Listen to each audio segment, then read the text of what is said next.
Welcome everyone to day 9 of the 10-day challenge. How are you doing today? Have you been keeping your commitments? And have you been celebrating when you do? What about using your fun failures when you don't quite get there? So remember, life is always going to throw you a curveball or 2 or 15. And so you want to be practicing your reactions and your adaptations in preparation for those special days. Plus, celebrating your efforts, no matter how small, really starts to rewire your brain so that hard work starts to be associated with fun. And hopefully everyone can see how useful it is to have that kind of neural connection, right? So again, this 10-day challenge is to help you get the most out of your 7-day free trial of My Career Design Studio.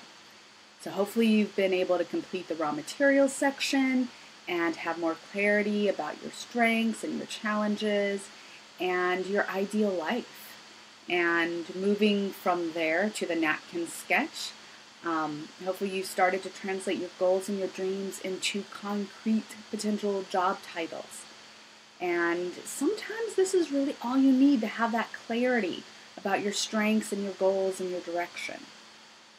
But My Career Design Studio has so much more in store for you. And yesterday we explored how you can dig into LinkedIn to find potential career paths, organizations to work for, and people to talk to, and as well as how to store that information in My Career Design Studio so it's there when you're ready to act on it.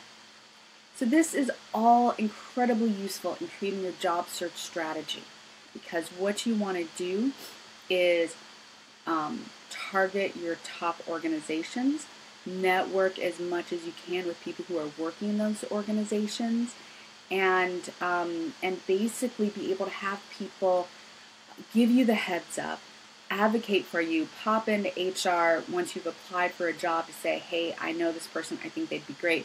I think you should bring them in for an interview. So that is the general job search strategy that we want to get you to. And in order to do that, you got to know who your top organizations are, who works there, that you know, finding ways to know them. And My Career Design Studio breaks all of this down into very discrete steps so that you do not get lost along the way. And at any point, if you're like, how do I reach out to somebody who I don't know and ask them for an informational interview? There's an activity for that. So again, My Career Design Studio really gets you all the way from the vision to the implementation and beyond into the portfolio creation. So today we're going to talk about the tools that you need to implement the career design you've been developing. So that's where my career creation tools come in. The most important tools in your toolkit are your past accomplishments. So these are useful in several ways. First of all, let's just clarify this. Your resume is not a chronology of all your work experience, no matter what you've been told in the past. It is a marketing document. It is supposed to say, I am the perfect candidate for this job.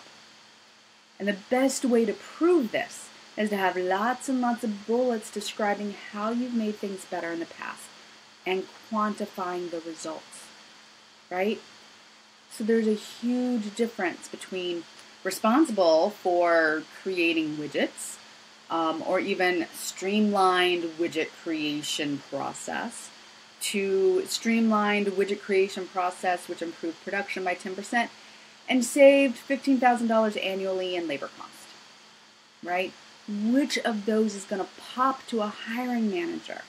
So you've gone from someone who may or may not have done it, they were simply responsible for it, to someone who said that they made things better by streamlining things, to the third where they quantified exactly how much they did and how much money that saved, or whatever the value that organization holds dear. You want to quantify your results in that respect. That's why you want to know what organizations you want to target so that you can use language that's going to resonate with them. So now, none of my clients are in the widget production industry, and most of them are in fields that are really difficult to quantify. But all this means is that you just have to think a little bit differently about what you've done.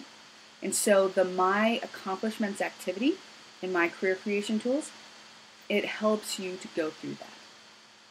And again, it's very much step by step. And just to give you a little preview, this isn't rocket science. So you've probably heard this before. It's used a lot with interviewing, but it's also really good for helping you create really powerful and impactful resume bullet items. And I call it the SCAR process. It is your battle scars. It is proof that you have fought for something to be better. And so it uses the acronym SCAR. S stands for situation. You really want to think, what were things like when you first got there? This is your baseline. And again, you want to start by quantifying the situation as much as possible. So you started with a 2-person team and a process that took 15 hours, and that these, there were no systems in place, and but so really think through the details of what was going on when you first started. And then C stands for challenge, and this is for you to think through kind of the details. And what were the obstacles that you were facing? What did you have to overcome? A stands for the actions that you took to overcome those challenges. And then R stands for results. So that is, how did things get better because of you? And then you want to quantify that again as much as possible to compare with the S, with the initial situation. So that way you can say, ended up with a 5-person team, so increased capacity by over 100%, for example, created 15 new processes, and resulting in a reduction of time to get process A done from 15 hours to 5 minutes. And so, and if you've got an amount of time that you saved, then you can turn that into monetary savings, right? Because whatever was done by a person who was paid a salary. So if that 15-hour process was done 12 times a year, then you can multiply 15 hours by the hourly rate of the person who is doing it, by the 12 times a year, and then you get your cost savings. So that's how you can think, that's how I want you to start thinking about what can you count and how can you use that to show that your efforts made a really discernible difference. And again, the My Accomplishments walks you through this step by step. So one other benefit of going through your accomplishments in this way is that you remember what you've done and you can see how fabulous you are. So, and especially if you've been working in a toxic work environment, people underestimate how much they've made things better.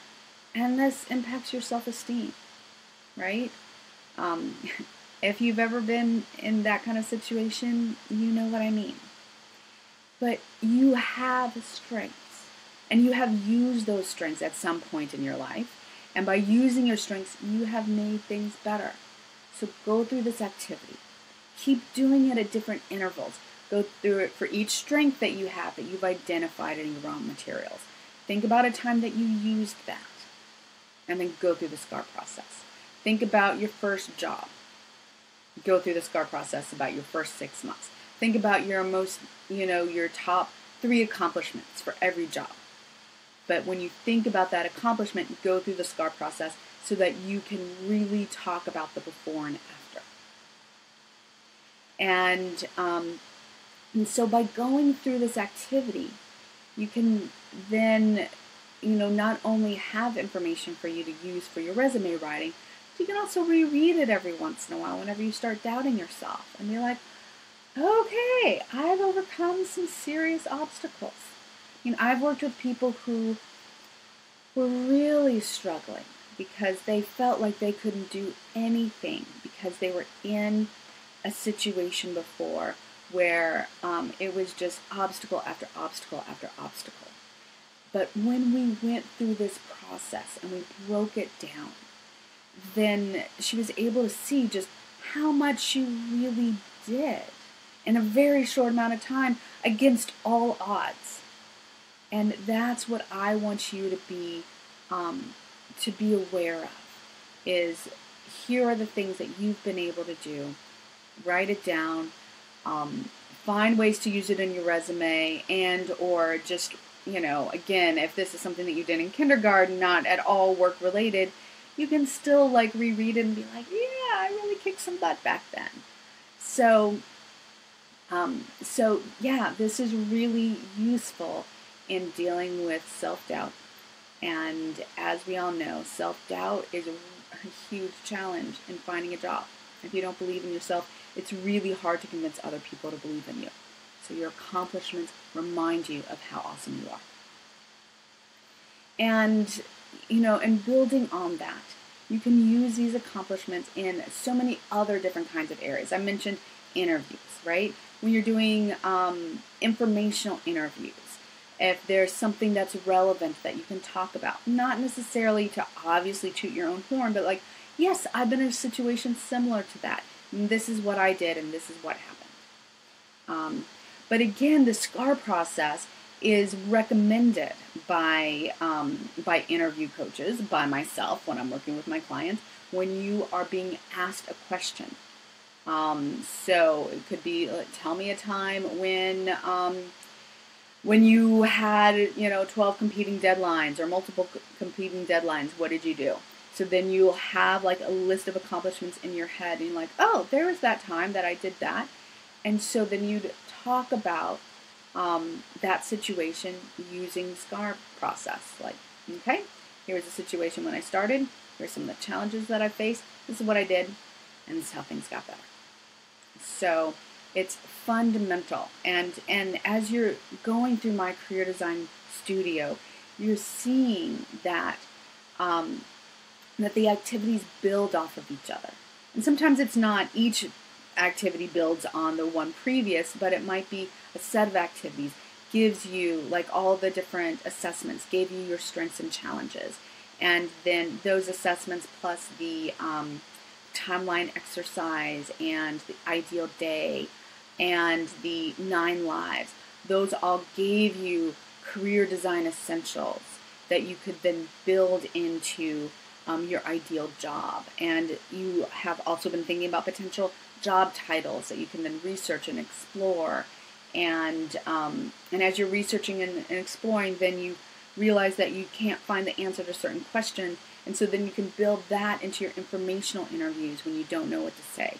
And then you can say, hey, I've done all this research on this job, and what I don't have a clear idea of is, what are the best training programs? What are the certifications that I need on my resume to be an attractive candidate for this?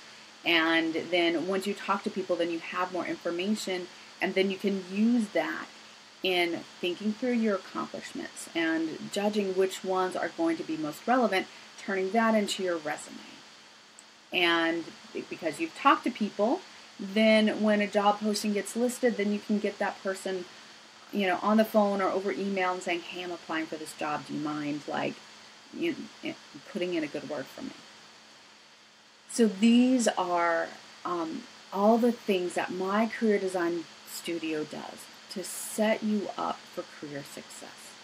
So, so dive in. This is your 6th day of your 7-day free trial. So I want you to get the most out of it. And again, any questions, feel free to leave them underneath this video, or schedule some time to talk with me. I am here to help you find your right fit job and the place where you can really make the kind of contribution that you want. So I hope that this 10-day challenge has helped you to kickstart your New Year's job search. And tomorrow we're going to be looking on how to build on your progress so that you keep up this momentum, and again, you use your tools to overcome obstacles until you get the job that you want. So until then, let's end with our celebratory moves. So woohoo and good job, and I will see you tomorrow.